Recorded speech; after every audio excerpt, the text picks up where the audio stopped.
की पावन भावना को अपने भीतर जागृत करने वाली 16 कारण भावनाएं, जिनमें समाहित है सम्यक दर्शन की निर्मलता, ज्ञान के प्रति अनुराग, संयम और वैरागी की साधना, जीव मात्र के प्रति करुणा और जिन धर्म के प्रति अटूट श्रद्धा, आत्मा को परमात्मा बनाने वाली इन्हीं 16 कारण भावनाओं के आध्यात्मिक मर्म और जीवनोपयोगी स्वरूप का ओजस्वी वाणी में अलौकिक चिंतन के साथ विवेचन करेंगे। श्रमण संस्कृति संस्थान स्नातक पुरस्कार से सम्मानित विद्वत द्वे प्रवचन मार्तंड विद्वत श्री संजीव कुमार जैन, स्नातक विद्वान श्रमण संस्कृति संस्थान एवं स्वाध्याय सारथी विद्वत्व श्री अंकित जैन राहतगढ़। देखिए 16 कारण भावनाओं पर आधारित मंगलमय प्रवचन माला 27 अगस्त 2026 से प्रतिदिन सायं 5 बजे सिर्फ जिनवाणी चैनल पर।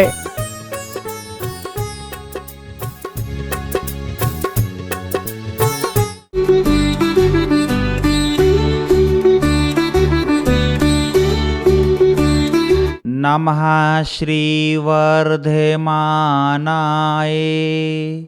निर्धूते कलिलात्मने सालोकानां त्रिलोकानां यद्विद्यादर्पणायते।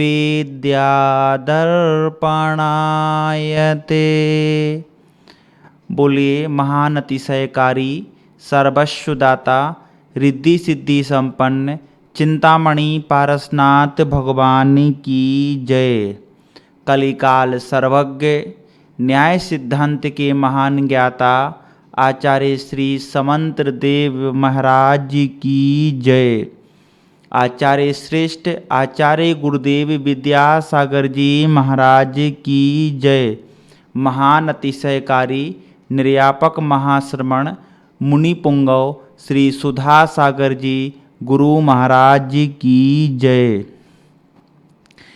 जिनेंद्र भगवान का यह पवित्र जिन शासन संसार के सभी भव्य जीवों के आत्मकल्याण में बहुत बड़ा कारण बन रहा है। भगवान के दिव्य देशना के माध्यम से प्राप्त यह द्वादशांग रूप श्रुत ज्ञान हम सबके सम्यक ज्ञान को प्रशस्त कर रहा है। हम सभी लोग विगत 1 माह से आचार्य देव समंत भद्र स्वामी के चरणों में बैठकर के उनकी इस अनुपम कृति रत्न करंडक श्रापकाचार्य ग्रंथ के सम्यक चारित्र अधिकार का वर्णन यहाँ पढ़ रहे हैं।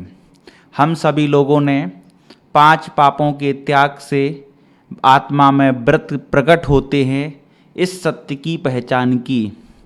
वास्तव में जिनवाणी के माध्यम से हमने आत्मकल्याण के अनेकों रास्ते चुने।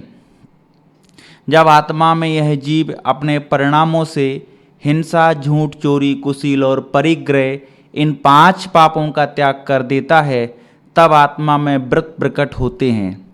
जिस व्यक्ति के मन में अहिंसा का भाव आ जाता है, वो जीव त्रस्त जीवों की हिंसा का त्याग करके स्थूल हिंसा का त्यागी होकर के आत्मा का श्रृंगार अहिंसाणु व्रत के माध्यम से करता है।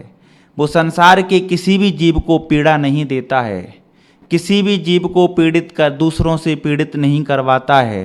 वो किसी पीड़ित जीव को देख करके उसकी अनुमोदना भी नहीं करता है। कृत कार्यत अनुमोदना से त्यागी होता है, मन वचन काय से त्यागी होता है। वो कभी किसी जीव को प्रताड़ित नहीं करता, किसी का मन नहीं दुखाता, किसी का दिल नहीं दुखाता, किसी को यातनाएं नहीं देता है, किसी को तकलीफ नहीं देता है, उसमें निमित्त नहीं बनता है। वो भाव हिंसा से स्वयं को बचाता है, वो द्रव्य हिंसा से स्वयं को बचाता है। वो ऐसी वस्तुओं का प्रयोग नहीं करता है जिसके कारण से त्रस्त जीवों की आराधना हो। हमें भी इस मुकाम पर पहुंचना है, हमें भी इस रास्ते को तय करना है। इस रास्ते को तय करने के लिए हमें अपनी अंतस चेतना में अहिंसा की परिणति को जागृत करना पड़ेगा। इसके बाद सत्यानुव्रत का प्रादुर्भाव कैसे होगा, सत्य की उस मुकाम को हम कैसे हासिल करेंगे। हम अपने व्यवहारिक जीवन में सुबह से लेकर शाम तक बात बात में झूठ बोलते हैं, बेवजह झूठ बोलते हैं। हमारे झूठ बोलने के कारण से ना जाने कितने सारे लोगों को हानियां हो जाती हैं।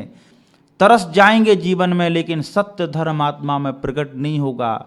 सत्य धर्म की ओर यदि हमें आकर्षित होना है, हमें तय करना होगा चाहे कुछ भी हो मैं तो धर्म के अनुकूल बोलूंगा, चाहे कुछ भी हो मैं आगम के अनुकूल बोलूंगा, चाहे कुछ भी हो जिनवाणी के अनुकूल बोलूंगा, कुछ भी हो धर्म के उपदेश से जो तथ्य पाया है उसके अनुसार बोलूंगा। संसार में भले ही कितनी विलासता और भौतिकता हो और वो सारे सुखों से हमारा जीवन संपन्न क्यों ना हो रहा हो, तब भी हम दुनिया को ये कहेंगे आज मेरे जीवन में जो हमें सुख मिल रहे हैं ये वास्तव में सच्चे सुख नहीं है, ये तो सुखाभास है। वास्तव में सुख होता तो तीर्थंकर क्यों त्यागे। ऐसा परम सत्य दुनिया के सामने उजागर करेंगे, तब सत्य के प्रति चाह उत्पन्न होगी। सत्य बोलने की भावना बहना चाहिए। हे भगवान, मेरे मुख से जो निकले वो सत्यमय हो, मेरे मुख से जो निकले वो धर्ममय हो। जब रौद्र ध्यान की चर्चा आचार्यों ने की तब लिखा है कि हिंसा करना तो पाप है ही, लेकिन हिंसा करने के बाद उसमें आनंद मनाना हिंसा नंदी कहलाता है। ये रौद्र ध्यान है, ये 5वें गुण स्थान तक इसका पीछा नहीं छोड़ता। इनके परिणामों से स्वयं को बचाना इतना आसान नहीं है। जीव हिंसा करता है और हिंसा के बाद उसमें आनंद मनाता है। मान लेते कोई जीव बरसों पुराना अचार खा रहा है, अचार खा के तो 30 जीवों की प्रार्थना करके हिंसा पाप का भागीदार तो हुआ, लेकिन खाते समय बड़े स्वाद से खा रहा है।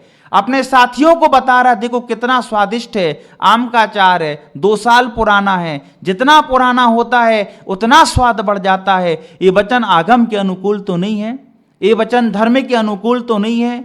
आप स्वयं हिंसा कर रहे हो और हिंसा करते हुए आनंद मना रहे हो। किसी जीव को कोई परेशान कर रहा है, उसका मन दुखा रहा है, उसका तिरस्कार कर रहा है, उसकी निंदा कर रहा है, उसकी अवहेलना कर रहा है, उसे नकार रहा है, उसे दुत्कार रहा है और प्रसन्न हो रहा है, ये हिंसा नंदी है। कोई व्यक्ति जमीकंद खा रहा है, बाजार में जाकर के चाट पकौड़े खा रहा है और प्रसन्न हो रहा है, वहां के समोसे का तो स्वाद ही अलग है। आप स्वयं खा करके आ रहे हो, दूसरे को वहां भेज रहे हो और खाते हुए की अनुमोदना कर रहे हो। सोचो, आप स्वयं हिंसा कर रहे हो, दूसरों के लिए हिंसा के लिए प्रोत्साहित कर रहे हो। ना जाने हम अज्ञानता के कारण से, मोह के कारण से, मिथ्यात्व के कारण से अपने जीवन में, अपनी प्रवृत्ति में, अपने व्यवहार में निरंतर हिंसा को बढ़ाते जा रहे हैं। जब तक हम हिंसा से विरक्त नहीं होंगे तब तक अहिंसा की ओर कदम नहीं बढ़ेंगे। अहिंसा का मार्ग हमसे कोसों दूर होता जाएगा। पूज्य आचार्य गुरुदेव महाराज ने एक बहुत अच्छी बात कही थी, भले वो मेरे से कोसों दूर क्यों ना हो, लेकिन जिस व्यक्ति के मन में अहिंसा का भाव है, जिस व्यक्ति के मन में अहिंसा की भावना है, भले वो मुझे दर्शन करे मेरा या ना कर पाए, मुझे नमस्तु करे या ना करे, जैसी उस व्यक्ति के मन में अहिंसा की परिणति जागृत होगी, मेरा उसके लिए सदैव आशीर्वाद रहेगा।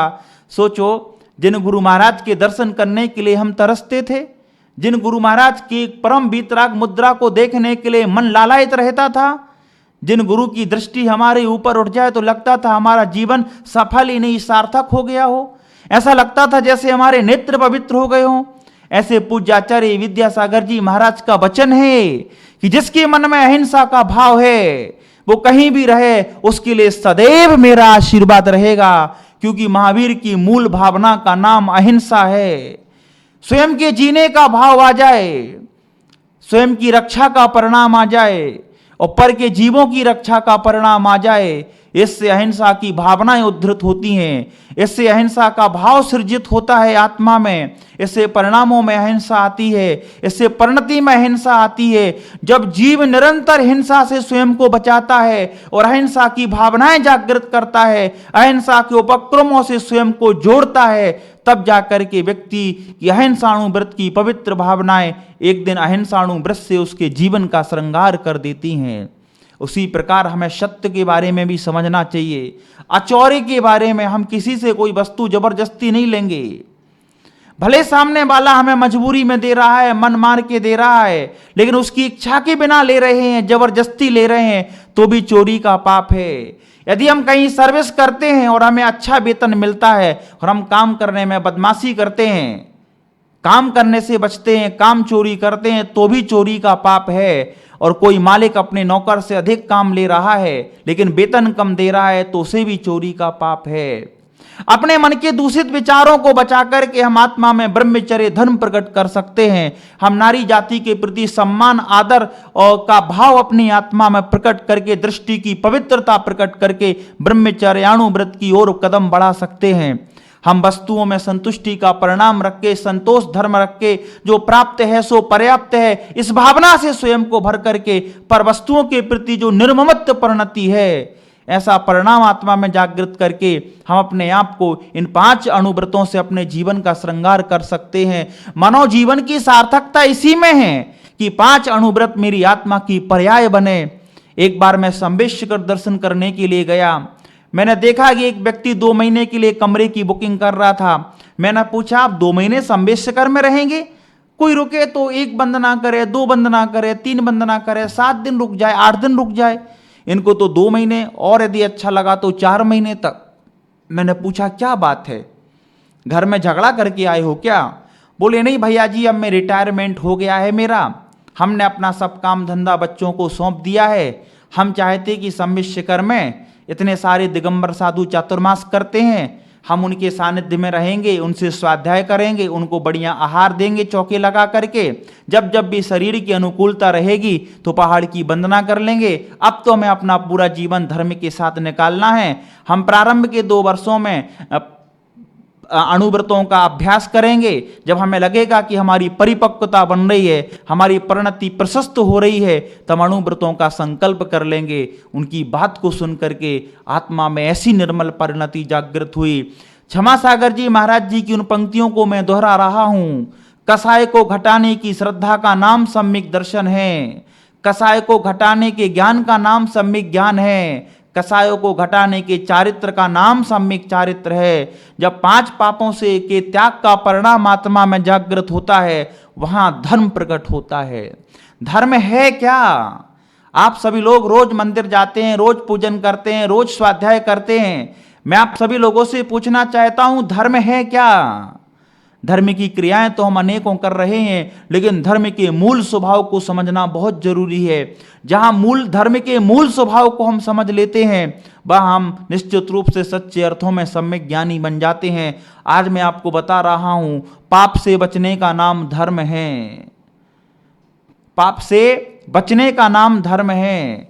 जब जब जीव पाप से स्वयं को बचाता है, तब तब वह जीव धर्म करता है। यदि कोई व्यक्ति अपने आप को झूठ से बचाए तो उसका सत्य धर्म है। यदि कोई व्यक्ति अपने आप को चोरी करने से रोक ले, चोरी का त्याग करे, चोरी पाप की अवहेलना करे, निंदा करे, चोरी पाप से स्वयं के जीवन को बचाए, उसका चौर्य महाव्रत है। यदि कोई माता बहन और पुत्री की दृष्टि के साथ अपने विचारों में पवित्रता के साथ अपना जीवन यापन करे, वही ब्रह्मचर्य धर्म है। वस्तुओं के प्रति निर्ममत्व परिणति जागृत कर परम वैराग्य भाव से भर जाए, उसका नाम परिग्रह परिमाण अणुव्रत है। इतना सारा हम लोगों ने धर्म क्षेत्र में पढ़ा है। इन सब चीजों के माध्यम से नित्य नित्य प्रति अपने परिणामों को संभालना है। 5 व्रतों की भावनाओं को प्रबल रखना है। आज भावनाएं प्रबल रखो, धीरे धीरे उसका अभ्यास करो। जब अभ्यास में परिपक्वता दिखने लगे तो दिगंबर साधु के चरणों में बैठ करके नमोस्तु करके 5 पापों का एक देश त्याग करके अणुव्रतों से अपनी आत्मा का श्रृंगार कर लेना, यही पर्याय की सार्थकता है। इसी से जीवन की सार्थकता है। पूज्यवन ने अणुव्रत के फल के स्वरूप में लिखा है, पंचाणुव्रत निधियो निरति क्रमणा फलंती सुरलोकम यत्रावधिरष्ट गुणा दिव्य शरीरम च लभ्यन्ते। लिख रहे हैं, पंचाणुव्रत निधियो, जिसकी आत्मा में 5 अणुव्रत रूपी निधियां हैं। देखो कैसे यमपाल चंडाल की जय जयकार हुई, क्योंकि उसने अपनी हिंसा पाप का जो त्याग किया था, उस संकल्प के प्रति दृढ़ रहा, प्राणों की आहुति देने तैयार है, लेकिन अपने हिंसा पाप के त्याग के नियम को उसने तोड़ा नहीं। ऐसी भावना, ऐसी दृढ़ संकल्प शक्ति, ऐसी शक्ति हम अपने अंदर जागृत करें, इतनी दृढ़ता अपने अंदर लाएं, इन व्रतों का बहुत अच्छे से पालन करें, इनको संभालें। इसी से आत्मकल्याण है, इसी से आत्मोन्नति है, इसी से पापों की कड़ियां टूटेंगी, इसी से परिणामों की विशुद्धि बढ़ेगी, इन्हीं दिव्य परिणामों के साथ ही कर्मों की निर्जरा होगी। इसी से हमारा शुभ उपयोग होगा, इसी से हमारा शुभ योग होगा, इसी से हमारा धर्म ध्यान होगा। और इसी से आत्मा निरंतर पवित्रता की ओर गतिशील होगी।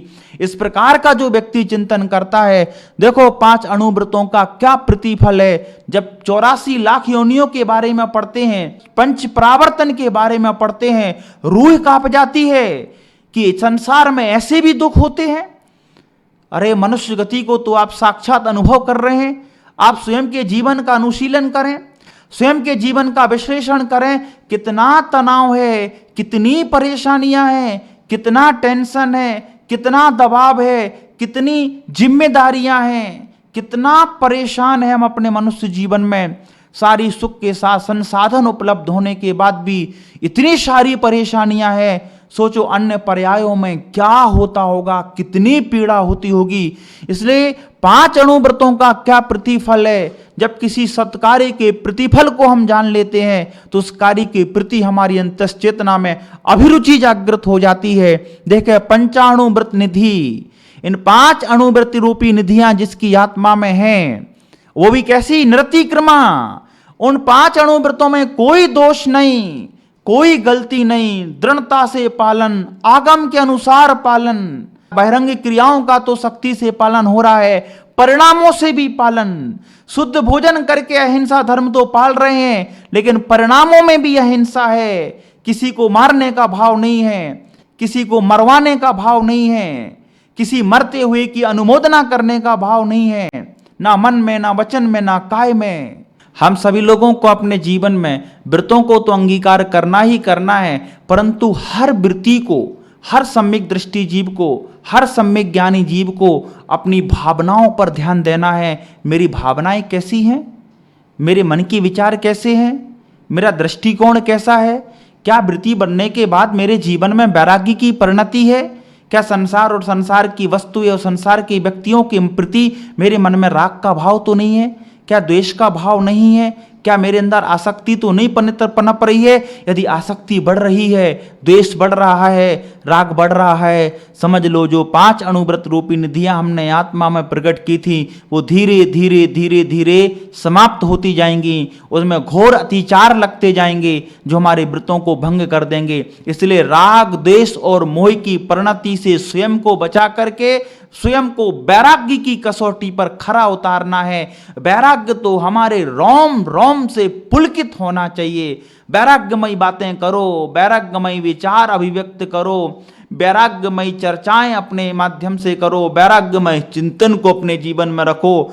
और जब कष्ट हमारे जीवन में आए तो सहिष्णुता लाओ, सहनशीलता लाओ, क्षमता लाओ। जितनी जितनी क्षमता बढ़ेगी, जितनी जितनी सहनशीलता बढ़ेगी, जितनी जितनी सहिष्णुता बढ़ेगी, उतना उतना जीवन हमारा उन्नत होता जाएगा। इसलिए वैराग्य को बढ़ाओ। जितना वैराग्य होगा परिणामों में उतनी ही विशुद्धि बढ़ेगी। जितना वैराग्य होगा संसार के प्रति उतना निर्ममत्व बढ़ेगा। जितना जितना वैराग्य होगा भोगों के प्रति उतनी उतनी विरक्ति बढ़ेगी। और जितनी जितनी विरक्ति बढ़ेगी, जितनी जितनी सहिष्णुता आएगी, जितनी जितनी उदासीनता आएगी, उतनी उतनी आत्म तत्व के प्रति रुचि जागृत होगी। जब आत्म तत्व के प्रति रुचि जागृत होती है तो आत्म कल्याण का भाव निरंतर हमारा बढ़ता जाता है और हम संसार के प्रति निर्मोही होते जाते हैं। इस मोह को खत्म करने की प्रबल भावना के साथ जो व्यक्ति पुरुषार्थ करता है और उसके मन में संसार त्यागने का भाव आ जाता है, समझ लेना धर्म की सबसे बड़ी उपलब्धि है। अपनी अंतश्चेतना पर हाथ रख करके पूछो, क्या मेरे मन में संसार को त्यागने का भाव है, या संसार को बढ़ाने का भाव है, या संसार को पाने का भाव है। यदि संसार त्यागने का भाव आ जाए, समझ लेना हमारा आत्मा में धर्म प्रकट हो चुका है। अब हमारा कल्याण सुनिश्चित है। इसी मंगलमय भावना के साथ अहिंसा परमो धर्म की जय।